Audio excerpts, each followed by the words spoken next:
Hi, it's Gretchen again, and I'm going to be covering Section C, Livestock Inventory, Number, Sold and Removed, and Cash Sells, as well as Section D.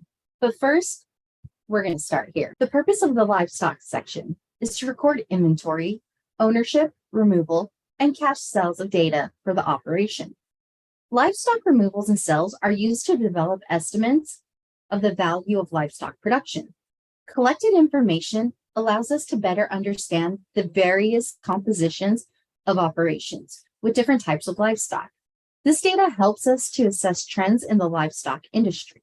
Looking at the inventory, for column 2, record the total number of livestock on the total acres operated on December 31st, regardless of ownership by category. Include all livestock under a contract or on a custom basis if they were on the acres operated. 4-H and FFA livestock raised on the operation should be included. Also include any livestock on short-term pasture or crop residue grazing to be returned to the operator's acres.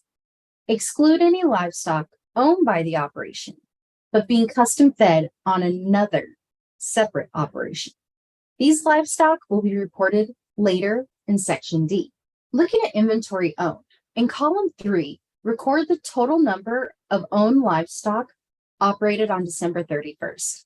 The number reported in column 3, owned inventory on hand, should be less than or equal to column 2, total inventory on hand, regardless of ownership. Moving on to numbers sold or removed. In column 4, all livestock and animal products that were sold on the open market, delivered under a marketing contract, or removed under a production contract from the operation during the year. Do not include animal deaths. They don't add a value to production. Exclude movement of livestock to short-term pasture or grazing, and then returned to the operation. Now we'll be evaluating cash sales. In column 5, we want to record cash sales of livestock or animal products.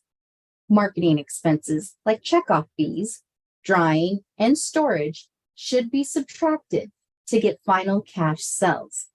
Marketing expenses will be reported later. CSA sales are reported as cash sales, not on contract, and should be included here. Exclude marketing contract sales and production contract payments, as these are recorded in Section E. We do not want to double count the sales. Also exclude cash sales of value-added products like cheese and meats, which are reported in Section G. Here are just a couple general reminders. If livestock were reported, livestock-related expenses should be reported in the expense section if they were paid by the operation. If livestock were owned, livestock market values are reported in farm assets. For cattle, cull cows are no longer part of the breeding herd and should be reported in question 2. Other cattle and calves. Beef and dairy heifers that have not calved need to be recorded in question 2C, other cattle and calves, and are not in either beef or milk cows. All other cattle reported in question 2C includes the cull cows and heifers mentioned above, as well as bulls, cattle on feed, and calves. Question 2D is the sum of the amounts reported in questions 2A, 2B, and 2C.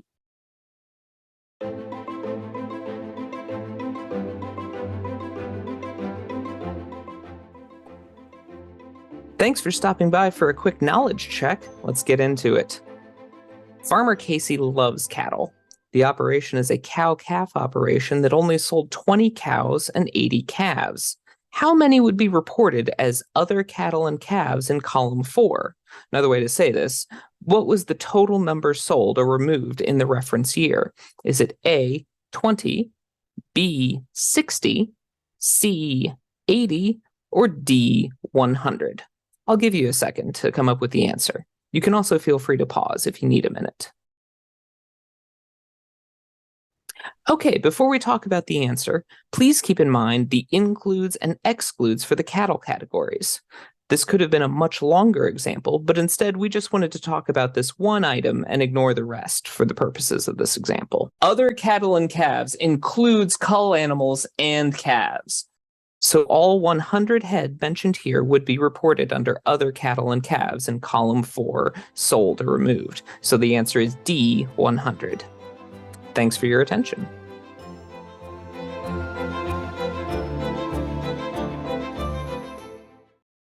Welcome back.